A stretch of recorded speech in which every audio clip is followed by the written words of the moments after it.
The fluorescent lights buzzed faintly above, casting a cold glow across the long white corridors of Memorial Children's Hospital. The air smelled faintly of disinfectant and lemon cleaner, a place where pain and hope somehow coexisted. Down that hallway rolled a squeaky maintenance cart pushed by Jake Martinez, a 32-year-old maintenance worker whose quiet presence had become a familiar comfort to everyone in the pediatric wing. His gray t-shirt was faded from countless wash cycles, his jeans worn at the knees, and his hands rough with calluses, the kind only honest work could carve. But behind those weathered hands and tired eyes was a man who never passed a sick child without a kind word or a gentle smile. To most, Jake was just the maintenance guy, but to the kids, he was the man who could make the machines hum a little softer and their fears fade just a little faster. For 3 years, Jake had worked these halls, ever since leaving the military and trying to rebuild a life that felt whole again. The job paid the bills while he took night classes in child psychology, trying to understand the scars people couldn't see. His co-workers often joked that he was too nice for this world. Maybe they were right. That Tuesday morning seemed like any other. Jake was replacing a flickering light fixture in the speech therapy wing when he heard voices echo down the hallway. Sharp, emotional, cracking under strain. He paused. The sound came from one of the treatment rooms, a man's voice, tight with frustration. Through the half-open door, Jake saw a tall man in a crisp, expensive suit standing rigidly, his face flushed with worry and exhaustion. Across from him stood a woman in a white blouse, likely a therapist, her tone calm but firm. "This is unacceptable," the man snapped, his voice trembling with anger. "It's been 8 months since the accident, and Emma hasn't said a single word." "Not one!" Jake froze. He'd heard that tone before, not arrogance, but desperation. The sound of someone fighting a battle they couldn't control. The therapist nodded sympathetically. "Mr. Davidson, I understand how painful this is, but selective mutism after trauma isn't something money can fix. Emma hasn't lost the ability to speak. She's lost the safety to speak.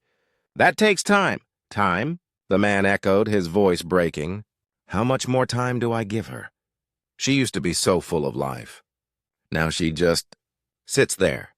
I feel like I'm losing her a little more every single day." Jake's heart sank as he looked closer. In the corner sat a little girl, 4 years old, maybe 5, her tiny hands resting limp in her lap.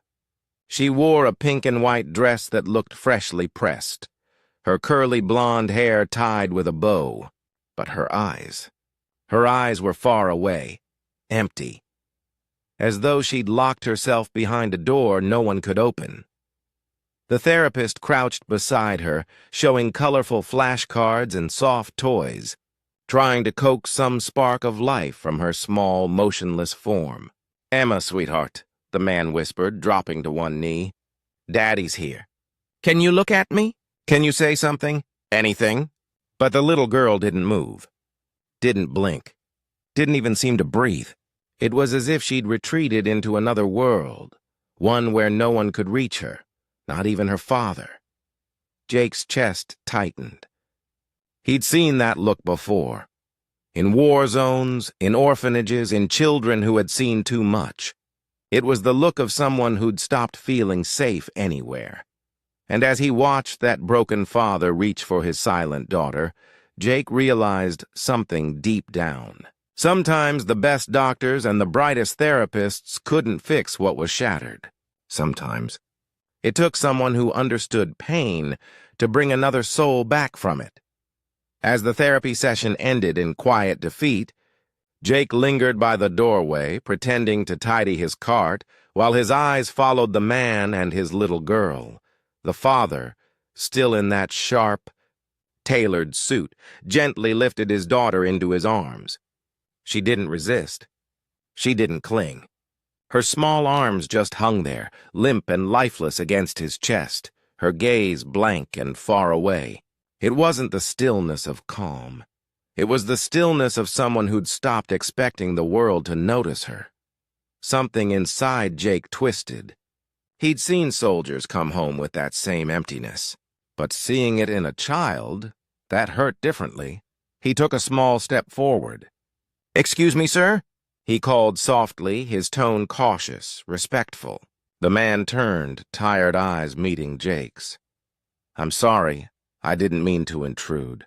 I overheard what was happening inside. My name's Jake Martinez. I work maintenance here at the hospital." The man looked him over quickly, the gray shirt, the name tag, the toolbox, and gave a polite, tight nod. "Richard Davidson," he replied quietly. "And this is my daughter, Emma." Jake hesitated.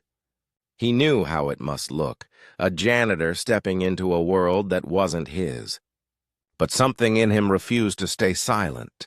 "Mr. Davidson," he began gently, "I know this might sound out of line, but I've worked with children who've gone through trauma before. If you'd let me, I'd like to try a different approach with Emma." Richard blinked, clearly taken aback. "You're a maintenance worker," he said carefully. "No offense, but I've spent hundreds of thousands of dollars on the best specialists in the country. Therapists, psychologists, you name it. None of them could reach her." "You really think you can?" Jake met his gaze calmly. "Honestly? I don't know. But sometimes the more we try to fix someone, the further away they drift. Kids like Emma, they don't need more pressure. They need someone who'll just be there, quietly, without asking them to change or speak or perform. Someone who can exist in their silence." Richard looked down at Emma. Her little head rested against his shoulder, her eyes distant and unfocused. "And what exactly are you suggesting?" he asked. "Nothing formal," Jake said. "Just let me spend some time with her during my breaks. No therapy, no expectations. Just a quiet space where she can breathe without fear." The father frowned, struggling between skepticism and hope. "What qualifications do you have to work with children?" Jake took a deep breath. "I'm studying child psychology at night," he said softly. "And before this, I served in the military. I've seen what trauma does, how it makes you shut down, how silence becomes your only defense. I know what it's like to live there, and how hard it is to come back." For a moment, neither spoke. Then something softened in Richard's expression, a flicker of trust born not from logic but from exhaustion. He nodded. "All right," he murmured. "You can try." From that day on, Jake spent his lunch breaks with Emma in the hospital courtyard, a quiet patch of green surrounded by white stone walls and the hum of city traffic beyond. He didn't push. He didn't talk much. Some days he just sat nearby, reading aloud from old children's books, letting his voice fill the silence. Other days he'd hum soft tunes while tossing breadcrumbs to the sparrows that hopped near their bench. And slowly, barely noticeable at first, something began to shift. One afternoon, under a canopy of blooming flowers, Jake spoke softly, more to the air than to Emma. "You know, Emma," he said, "I once knew a little girl who loved butterflies. She said they were flying rainbows, too beautiful to stay still for long." Emma didn't move, didn't speak. But Jake noticed something subtle. Her shoulders weren't as tense. Her breathing had slowed. "The thing about butterflies," Jake continued gently, "is that before they can fly, they have to hide away. They wrap themselves up in a cocoon where it's dark and quiet. The world can't reach them there. But when they're ready, they come out stronger and free." He smiled faintly, watching her tiny fingers twitch ever so slightly against her lap. It was small, almost invisible, but to Jake, it was the first sign of life he'd seen in her eyes. Week after week, Jake kept showing up. Same time, same bench, same calm presence. He never pushed, never demanded a word or a smile. He just showed up. Rain or shine, he was there with his lunch, a book, and that quiet warmth that somehow made even silence feel safe.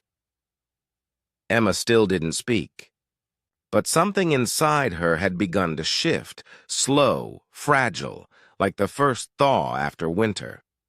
Jake could see it in the way her tiny shoulders no longer curled inward, in how her eyes sometimes followed a drifting butterfly or a falling leaf. It wasn't much, but in the delicate world of trauma, it was everything. Richard began to join them more often. At first, he stood at a distance, arms crossed, skeptical. But with each passing week, that skepticism turned into quiet awe. He saw his daughter's posture ease, her movements soften, her breathing steady. Once he even caught her watching Jake's hands as he fixed the loose bench screw, curious, engaged, alive. One evening, as the sun dipped low behind the parking garage, Richard walked beside Jake, his footsteps echoing in the concrete stillness. "Jake," he said after a long silence, "I need to ask you something." Jake looked over, curious. "Why are you doing this?" Richard's voice was low but sincere. "You spend your breaks with a little girl who doesn't even acknowledge you. No response, no thanks, no reward. What's in it for you?" Jake slowed his pace, considering the question. "Honestly, Mr. Davidson," he said quietly, "I get to spend time with a remarkable little girl who's trying her hardest to feel safe again. That's not nothing. Even if she never says another word, she deserves to know that people can care about her without expecting anything in return." Richard studied him for a moment. "But surely," he said softly, "you want her to speak again." Jake smiled faintly. "Of course I do, but that's not the goal. My hope isn't tied to her saying something. It's tied to her feeling something. Safety, trust, choice. If she ever speaks again, it should be because she wants to, not because someone forced her to perform." Richard didn't respond right away, but the look on his face said it all. A father slowly realizing that healing sometimes comes from places he never expected. Then came the 6th week. It was an ordinary afternoon. Warm sunlight, a few drifting clouds, the smell of fresh-cut grass. Jake sat reading aloud from a children's book about a lost puppy finding its way home. His voice was gentle, unhurried, like a lullaby. Emma sat beside him as always, small, quiet, her hands folded in her lap. But halfway through the story, she suddenly stood up and walked toward the fountain. A tiny brown bird had landed near the water's edge, fluttering its wings. Jake paused, unsure whether to follow. And then, "It happened, Birdie," Emma whispered, so soft that Jake thought his mind was playing tricks on him. But no, her lips had moved. Her voice, fragile and trembling, had broken 8 months of silence. Jake's throat tightened. His eyes burned, but he forced his tone to stay calm, natural, gentle, as if nothing extraordinary had just happened. "Yes, Emma," he said softly. "That's a little brown bird. Looks like he's taking a drink." Emma tilted her head slightly, watching the tiny creature. "Thirsty birdie?" she said again, this time with a little more strength in her voice. And just like that, the world shifted. From that day forward, Emma began to come alive piece by piece, her words like stepping stones leading her out of the darkness. At first it was single words, then small phrases. She spoke only when she wanted to, describing what she saw, a flower, a cloud, a puppy in a passing stroller. It was pure, unforced, and entirely her own. Her therapists were astonished. Progress reports were written, data collected, but Jake knew the truth. The breakthrough didn't come from a strategy or a session plan. It came from Emma finally believing she was safe enough to speak. One afternoon, as they watched her in the courtyard chasing bubbles, her laughter ringing out like music, Richard turned to Jake. His voice was thick with emotion. "You've given me my daughter back," he said quietly. "You remember what I told you before? That if you could make her speak again, I'd give you anything. I meant it.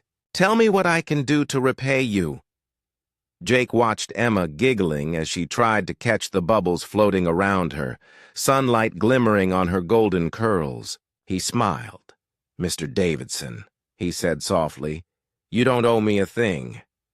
Jake smiled at Richard's words, his gaze still fixed on the little girl dancing in the sunlight. "Mr. Davidson," he said softly, "if you really want to do something meaningful, start something that lasts. Fund a program here at the hospital, one that helps children like Emma. Not just therapy sessions or clinical check-ins, but real trauma-informed care. A place that understands healing isn't about fixing people. It's about loving them while they learn to feel safe again." Richard turned toward him, curious. "You mean, hire more people like you?" Jake chuckled gently. "Not exactly. I mean building a space where children can connect with people who don't treat them like a project. People who can sit with them in silence, who can remind them that they're still whole, even when they're hurting." Richard nodded slowly, his expression thoughtful. And in that moment, something in his heart shifted. For the first time, he wasn't thinking like a businessman trying to solve a problem. He was thinking like a father who wanted to give other families the same chance he'd been given. 6 months later, the dream became real. Jake stood proudly in the bright, welcoming lobby of the Davidson Family Healing Center, a new wing inside Memorial Children's Hospital. Sunlight poured through tall glass windows onto colorful murals of butterflies, trees, and open skies, symbols of transformation and hope.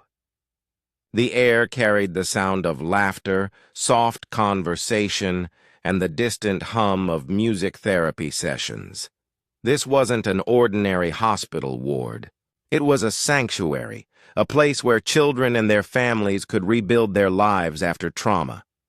A program Jake had helped design, blending traditional therapy with something deeper: compassion, connection, and emotional safety. And at the heart of it all was Emma.